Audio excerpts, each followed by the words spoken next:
I am begging you to start writing more essays, or to just start writing essays if you haven't already. And no, I'm not talking about the essays that you were told to write in school. I am talking about one of the greatest tools to learn faster, think deeper, improve the articulation of your ideas and beliefs, and avoid being replaced by AI.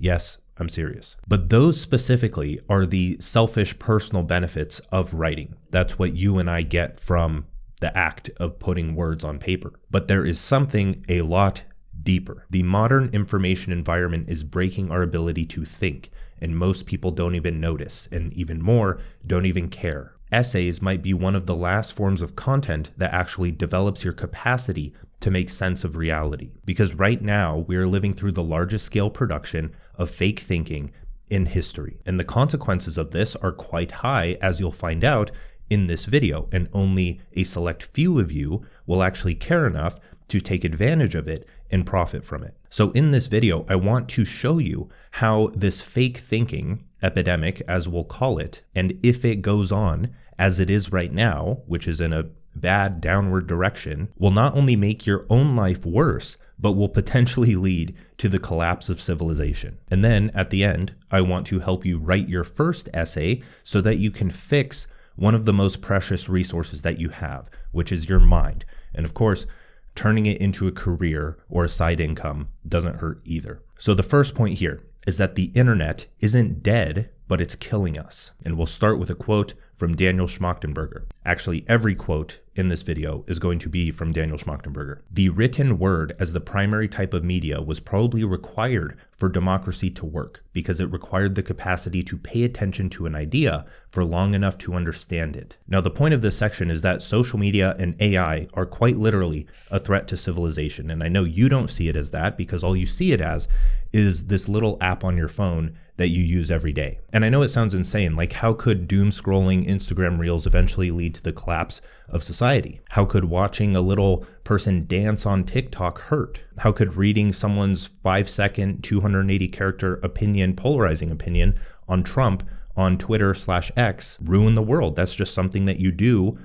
on your lunch break. The reason is because you only focus on yourself. You only think about your own little bubble of life, and you don't think about the impact or the consequences of the little unconscious actions that you've picked up over time. And so when you zoom out beyond yourself to see what's really at play, it's hard to unsee. Now, there are 3 layers to this, so stick with me because we're going to go deep, and I promise that it will change the way that you think about not only writing and essays, but just long-form content in general, and social media, and how actually impactful those things can be. So the first layer is that the epistemic commons is being poisoned. So your question then is, what is the epistemic commons? And you can think of it as the water supply, but for information. So that's social media, that's the news, that's wherever you get information from a public resource. So as an example, most people watch the news to stay informed or to educate themselves, but if you look closely, you can just see that they're getting complacent. They're not thinking at all. Their lives aren't changing for the better. In fact, more people are just becoming more jaded, more polarized, and more violent. Whenever you post on social media, or whenever someone creates a TV show or movie, or whenever someone produces music on Spotify, the epistemic commons, or public information environment, grows. Now, this obviously gets very complex and it requires a certain level of systems thinking to completely understand. But if the content you publish in public hurts more than it helps and is not counterbalanced by content that does help, our intellectual water source becomes contaminated. So why is that bad? Because the information that you or any individual consumes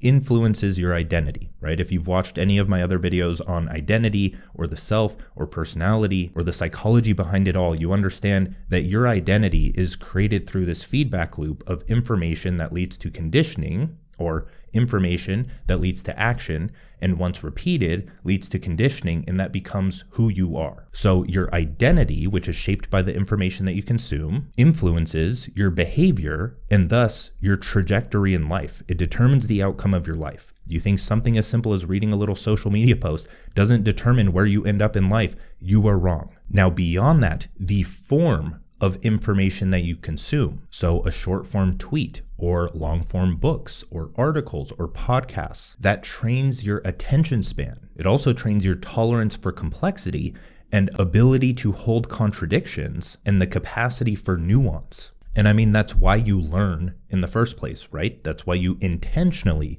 consume information. It's to equip yourself with the knowledge and cognitive capacity and ability to get what you want in life. But that's just it. Before you can solve any problem that is a civilizational threat in climate, governance, AI alignment, public health, or the rest, you need a population capable of understanding the problem coherently. 99% of people don't even know what these problems entail because they're happy drooling over the cat video on their phone. So the takeaway that we'll touch on later and throughout this video is this: does what you consume or create lead to a beneficial behavior change in yourself and others? Or are you unconsciously soaking in information that silently makes your life worse and poisons the information environment by what you contribute to it? So that's just layer one. Now, as a very quick reminder, the Build a 2-Hour Content System in 14 days, I know that's a heck of a name for a cohort/challenge, that starts very soon. I put out this video a bit too late, so you're on the timer. Link in the description if you want to join that. So if you are interested in turning intentional, thoughtful writing into some form of a career or side income, or simply realize that you do have ideas worth putting out into the public, consider joining before the start date. Now that leads to point number 2, which are the 3 forces breaking civilization's ability to think. Another quote from Daniel Schmachtenberger: "As technology is empowering our choices and we're getting something like the power of gods, you have to have something like the love and the wisdom of gods to wield that, or you self-destruct." So with that quote, I want to finally introduce you to who I think is one of the greatest thinkers of our time, Daniel Schmachtenberger. He doesn't post much on social media. I think he hasn't posted in years, actually, but he does make the occasional appearance on a podcast if you just search for him on YouTube. But when you listen to them, you can instantly tell that he is a very deep and profound thinker that is calm, nuanced, and non-polarizing. And he has dedicated his life to what he calls the meta crisis. And while it's much deeper than what we're talking about in this video of just posting content on social media or writing essays, that's what we're personally focused on here, because that's what I want to talk about today. So in a nutshell, Daniel Schmachtenberger believes that there are 3 converging forces that can result in 3 different outcomes. 2 of those outcomes being catastrophic, and the 3 forces that are converging are threats to civilization and society. So the 3 threats, or what he calls generator functions, are first, rival risk dynamics, which are win-lose games where one party's gain requires another's loss. So think arms races or corporate competition or social media content and academic publishing, like hoarding data to publish first. The second is substrate consumption. Substrate is what something needs to exist, like soil for plants, attention for media, or trust for markets. When systems consume their foundation faster than they can regenerate,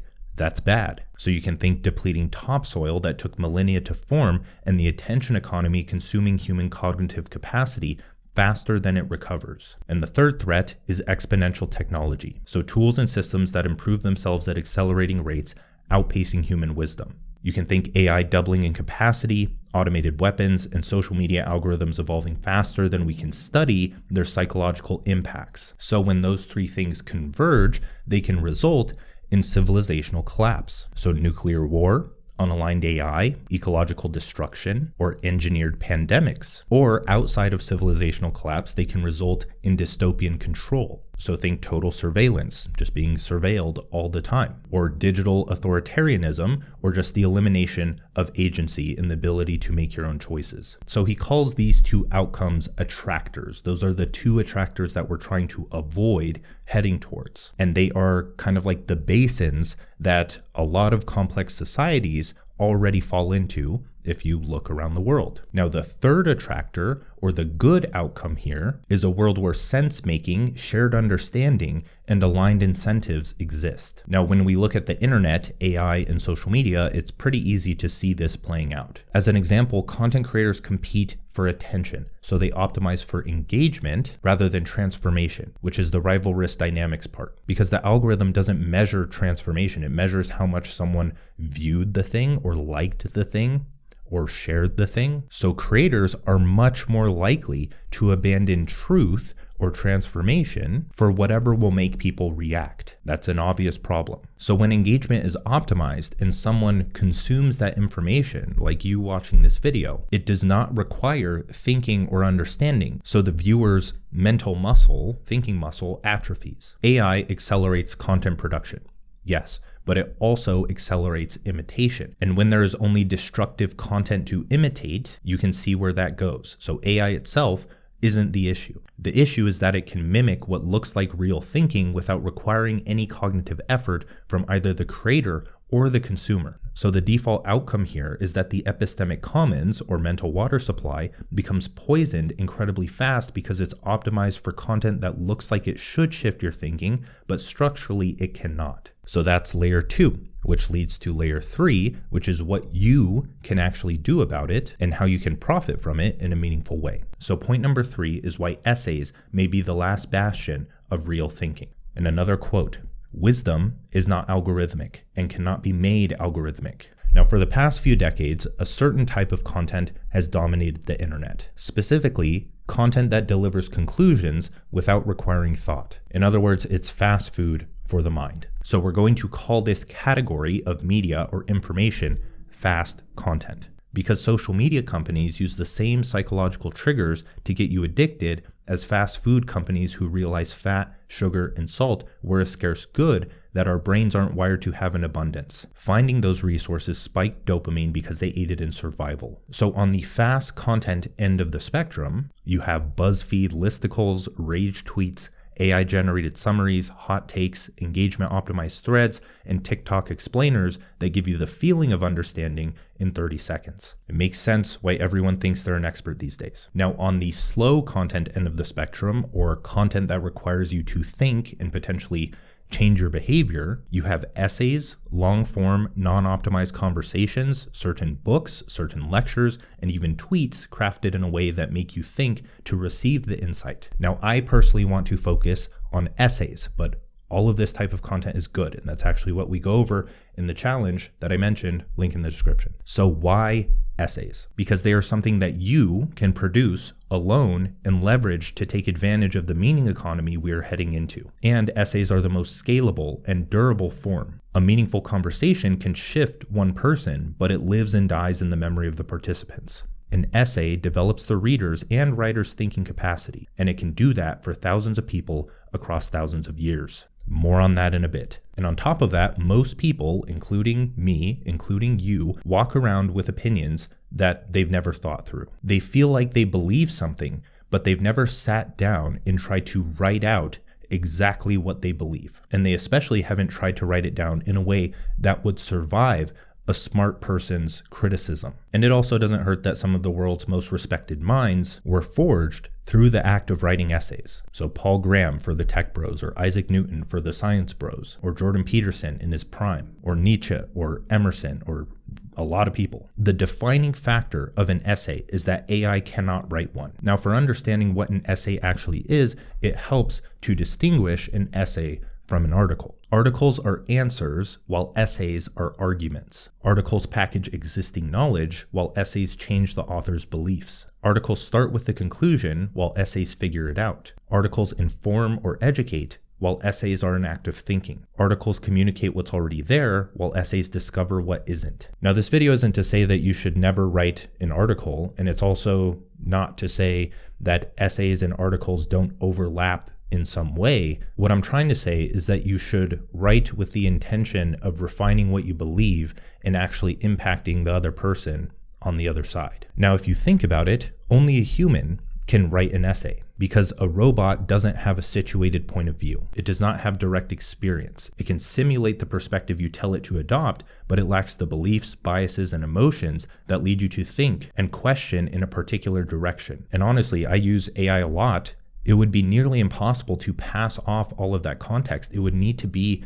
hooked into your brain, like Neuralink, at all times in order to understand every passing moment, every experience, how you get information. It would have to understand all of your memories, all of your unconscious, everything that leads to you being who you are today. That's why I've been saying for the longest time that you are the niche. You are the most valuable resource, your point of view. I've talked about that in multiple videos. So AI doesn't have access to that because every passing moment influences your point of view. And in order to have a meaningful point of view worth writing about or worth talking about, you can't be sitting at your desk all day on Claude 24/7. You have to engage in novel experiences. You have to live life. You can't live the optimized, efficient productivity life of just staring at your laptop all day. So while everyone is just locked into the agents, the new agents, the OpenClaw, getting them to just build a bunch of nonsense that is going to get them nowhere, you have to actually reject that, go out, experience life,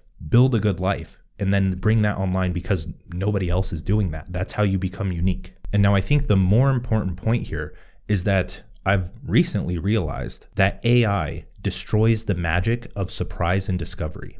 In other words, it destroys creativity. Sure, AI can be creative in some ways, but this is a crucial point. You can tell AI to share something novel, but then you are anticipating it. It is no longer novel. It's no longer a surprise. You destroyed any chance of stumbling upon a discovery. In other words, you destroyed any chance of actually discovering it. It may give you good material to write about, but it was not from your own creative ability and thinking. So the more I use AI, the more useful I find it because it's incredibly useful. But on the other edge of the sword, I find that it exhausts creativity extremely fast because creativity is kind of sparse. Again, it requires you to go out, do things, experience something novel, and then you have a little bit to write about. But with AI, you can just give it to the AI and then it does everything for you. And now like you are empty creatively. You didn't take the time to actually sit with it, understand it, think through it. So as someone who is still very pro AI, I can't help but believe that the most relevant content on the internet going forward will be in essay form, slow content. And I don't only mean long form, I mean anything that is the opposite of what an article is, like we went over. So that leads to point number 4, which is about the meaning economy and how to thrive in it. So we talked about this in a future video that was called The Future of Work and the New High Income Skill Stack, and it got a decent amount of views, but I still think it's vastly underrated and more people should go watch it. It's like 5 videos ago that I posted. But in that video, I talk about the meaning economy, and this meaning economy, so to say, has been emerging for a few years now. And AI has only accelerated this and made this more of a thing. I would argue that I'm a part of the meaning economy, and many value creators, which we'll touch on in a bit, form this meaning economy, or at least the starts of it. So why is this important? Because meaning is the scarcest commodity in civilization right now. Before industrialization, we praised gods in the sky. During industrialization, we made productivity our god. Today, more is our god. More money, more information, more content. We have more stuff and less purpose than ever. So in my eyes, meaning will be sold at a premium. People will crave it more than they already do. Because most people in today's world feel lonely, feel empty, feel like they don't have any purpose, feel like they're not working towards anything greater than themselves. They're just stuck on their computer all day, hoping that pulling the AI slot machine or doing the repetitive tasks that they were assigned leads to something good. And so who better to provide that meaning than those who shape the epistemic commons, or the mental water supply, or the information environment? It's the value creators who fight against the poisoning of the water supply. Now the question here is, how is meaning created or experienced? Because we need to understand that before we can actually replicate it, I guess. When attention is fragmented, scattered, and pulled in competing directions, that's psychic entropy. It feels like anxiety, boredom, and restlessness. It's chaos. When attention is invested in a complex, challenging activity with clear feedback, that's psychic negentropy. It feels like flow, purpose, and meaning. It's order. So, meaning isn't something you find out there in the world. It's a state of consciousness that emerges when your attention is ordered towards something complex enough to fully engage you. If you are level 10, a level 1 challenge is boring, and a level 20 challenge is daunting. But a level 11 challenge is just enough to lock you in. So in other words, meaning is the experience of ordered consciousness. Now, along the same vein, meaning is created through the process of ordering consciousness. The act of ordering consciousness, or taking chaos and creating structure, or wrestling with complexity until it coheres, results in meaning. Obviously, if the experience of ordered consciousness is meaningful. So if you've ever been stuck in a rut or wrestled with where your life should go and eventually received this burst of clarity that launches you into this intense season of life, you've directly experienced this. So what does this have to do with content, essays, writing, etc.? One is that fast content, or entropic, pre-digested, algorithmic, AI-generated content, skips the ordering process and delivers pre-packaged conclusions. The reader's consciousness stays and becomes more disordered. They received information but didn't generate meaning. That's why they feel informed but empty. Two is that slow content, so essays, genuine thinking in public, or insight that requires effort, requires both the writer and the reader to engage in the ordering process. The writer orders their own consciousness through the act of writing. The reader reorders their thoughts by properly digesting the thinking. So what's the opportunity here? The main thing is that the world doesn't need more rage bait posters and mainstream news channels. It also doesn't need more people competing to become the most productive person in the world and trying to build the next billion-dollar AI company. Instead, it needs ordinary people who make sense of their own minds and document them in public. Now, previously, I've called these types of people value creators. I quite literally have a video called The Value Creator, or The Rise of the Value Creator. And now I call them value creators because they're very distinct from your typical influencer or personal brand. It's a person who chooses a positive trajectory for their life, cares deeply about the interests and skills that help move the needle toward that, and passes their journey down from their point of view to others who can relate and benefit from it. By all measures, I believe this is a future-proof and deeply meaningful way to live. Sure, you aren't creating a tangible physical product to show that you've actually done something or that you have a real job, but you are causing a greater cascade. That is, you are providing the root. You're providing the information that influences identity, that influences behavior, that influences the flourishing or destruction of civilization. And in my eyes, even building rockets isn't that impactful. And that's honestly why I do what I do, or maybe not why I chose to do this. I kind of, again, stumbled upon it, but I found that this was just a deeply meaningful way to live. It's very purposeful. It feels good. So that leads to point number 5, which is how to think in public and why it's the most valuable skill you can develop. Now, it's kind of funny here because with this video, it's just a polished package, right? There's cuts that cut out everything, but the outline of this video or the newsletter, subscribe to my Substack if you want these before they go out on YouTube. This was incredibly difficult to write and just think through. I actually had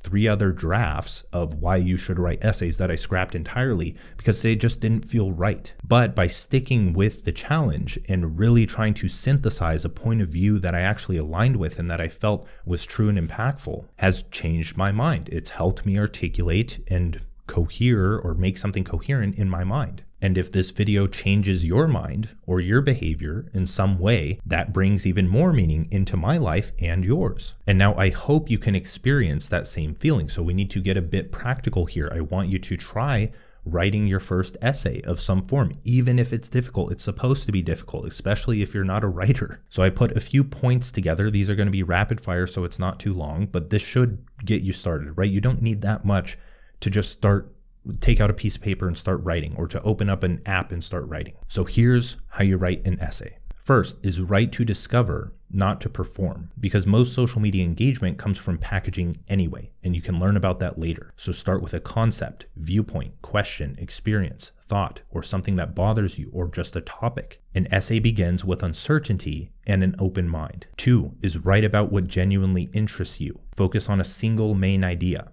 Use this as a time to research and learn. Go down rabbit holes. Challenge everyone's point of view. Do not accept one source as law. 3, resist the template. You'll find how you like to structure your writing as you get better at it.